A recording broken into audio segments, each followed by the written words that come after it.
The King's Demons is a very brief adventure, only 2 parts, and that's probably for the best, as it's it's not very good. I mean, there's not a lot to it, even though it suggests with the Master's overall plot, and with being a time traveler, of course, I suppose ultimately he could achieve what I don't know. This is the one that introduces Chameleon, the second, I guess, robot companion of the Doctor, if you can count that. I mean, it's rather brief and everything. And you can imagine what all the stuff you could do with this robot that can take the appearance of anybody.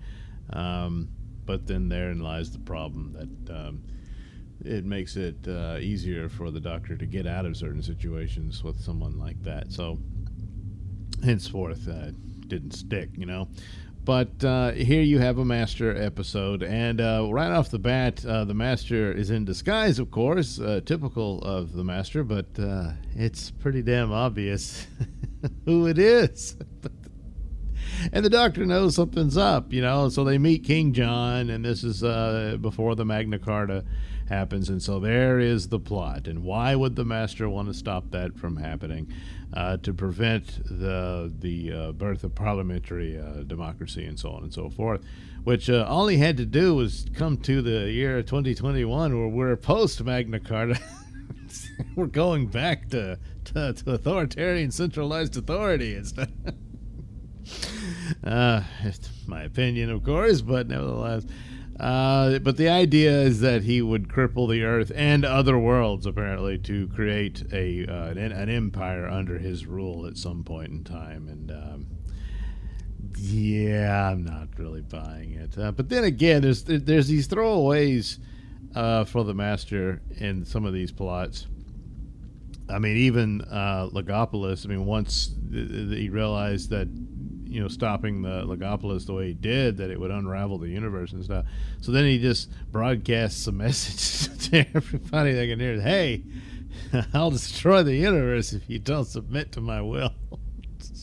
Who's going to believe him? I mean, so yeah, sometimes it's just, it's not that well thought out, but other than that, there's moments here. The Doctor and the Master have a sword fight and all this sort of stuff. No, not that kind of sword fight. The Master's TARDIS, which is disguised as an Iron Maiden, that's pretty cool. But it's the only time you can really utilize it. I mean, he's got a chameleon circuit that actually works, so why would he, keep it like that? But still. And it was obvious, he falls out of favor with the king, so he gets tossed into the Iron Maiden, and the Doctor believes the Master's being killed here, But of course, no. So the chameleon was this android, I guess, that the Master came upon, which he somehow used to escape from Zarephath, is wherever he was last sent. So there you go. That's how he got it. At least there you get an explanation, because a lot of times, how did he ever get out of Castrovalva, But here you have something of an explanation. So there, that's pretty good. But ultimately, it's all just to get the android on the TARDIS, and that's what happens. He just takes the android in there. The Master's plot doesn't work now. And you can't convince people that that's King John. Especially when there were already witnesses that the real King John was in London. So, it unravels pretty. It's a pretty lazy and pathetic plot by the Master. It just doesn't quite work. I mean, for him to have an android that impersonates a king, okay, but it needed something else. Some other element there that the Master was after, or what have you. But it didn't work.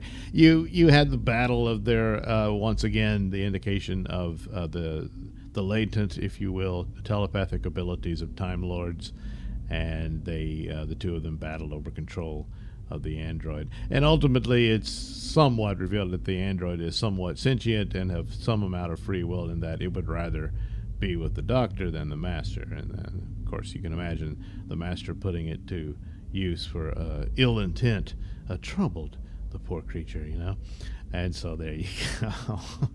Then there's this visit where the Tegan is, she's like, I can't put that thing on the TARDIS. And she's got every good reason to say that, and it's just treated as a joke where the doctor says, I'm going to bring you home. And she's like, well, no, I'm not, I don't want to go home. I'm just worried, it's like, but you're throwing caution to the wind. You don't really know a whole lot about this android and stuff. You should at least look into that. It's just, oh no, I beat the master's control over him, so it's fine, if you say so. And Turlo, he's around to get kidnapped and stuff and nearly executed.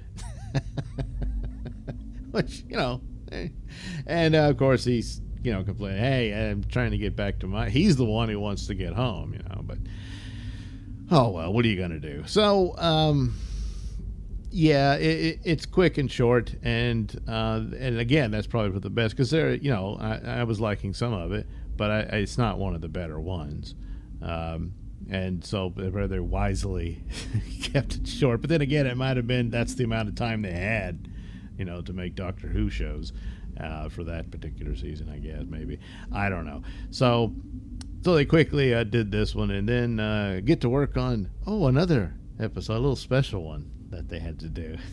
And we'll get to that one next time. Thanks for watching and listening. Say, while you're still here, why not like and subscribe and share with your many friends? Yes. Also, check out my mini stores in the link description below. Yes, where you can get t-shirts, hats, mugs, all those goodies with my artwork on them. Oh, yeah. And head over to indieplanet.com and pick up a copy of my comic book, Night Night. Oh, yeah. You can also catch me at my podcast, Mr Nailsin Show, on RadioMisfits.com. And you can also watch my videos on BitChute.com and now on Rumble.com. Oh, my goodness. So many places to watch me and my stuff. Oh, yeah. And if that's not enough for you, well, you can follow me on many social media platforms and say hi to your old pal, Mr. Nailsin.